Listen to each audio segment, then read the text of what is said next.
बातमीपत्राच्या सुरुवातीला आजची सर्वात मोठी घडामोड ती म्हणजे सुनेत्रा पवार आणि नरेश अरोरा हे मुंबईत दाखल झालेत। जय पवार, पार्थ पवारही मुंबईत पोहोचलेत। पुण्याहून पहाटे मुंबईत हे सगळे पोहोचलेत। सर्वांचा रात्री पुण्यात मुक्काम होता। पुण्यातून रस्त्यामार्गे हे सर्व मुंबईत पोहोचलेत। या संदर्भात अधिक माहिती घेऊयात आमचे प्रतिनिधी मनोज दाळकर यांच्याकडून। मनोज, सुनेत्रा पवार, नरेश अरोरा मुंबईत पोहोचलेत, काय अधिक माहिती?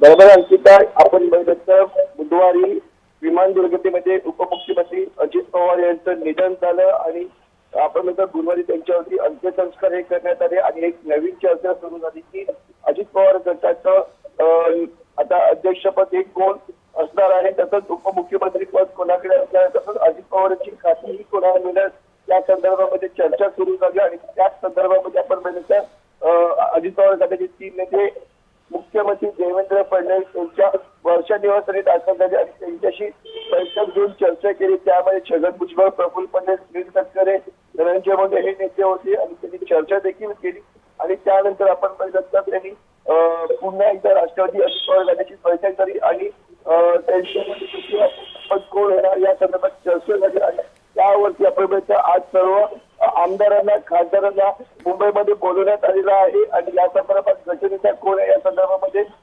बैठक घेण्यात येणार आहे आणि त्याच्यामध्ये अध्यक्षपद हे निवडलं जाणार आहे आणि त्याचबरोबर उपमुख्यमंत्री पदासाठी आपण सुनेत्रा पवार यांची नावाची चर्चा मोठ्या प्रमाणामध्ये होत आहे। त्यांच्या नावाची शिक्कामोर्तब होतं का ते देखील पाहण्यात गरजेचं आहे। उपमुख्यमंत्री पदाची शपथ देखील सायंकाळी 5 वाजताही घेतली जाणार आहे।